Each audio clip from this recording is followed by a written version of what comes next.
Training जी हमारी आसान नहीं होती है।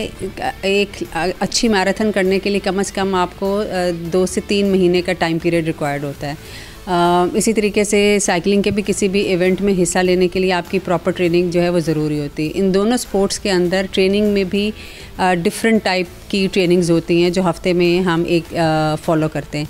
सो अगेन इन सारी चीज़ों को करने के लिए ऑन एवरेज दिन में 2 से ढाई घंटे आप लगा रहे होते हैं। अब वो 2 से ढाई घंटे जब आप प्रोफेशनल भी नहीं हो एक चीज़ के अंदर, उसको टाइम देने के लिए आपके पास जो विंडो बचती है या तो काम पे जाने से पहले या फिर काम से वापस आके। तो मुझे चूँकि सुबह का वक्त बहुत पसंद है तो मेरे लिए जो है वो सुबह का वक्त है। तो मैं सुबह 4 साढ़े 4 बजे उठ जाती हूँ। मेरे ही दिन का आगाज़ उस वक्त हो जाता है और उसके फ़ौरन बाद मैं अपनी ट्रेनिंग के लिए निकल जाती हूँ। जो भी मैं अभी तक कर रही हूँ इसमें फैमिली की सपोर्ट के बगैर शायद मेरे लिए इम्पॉसिबल होता है, मैं नहीं कर पाती।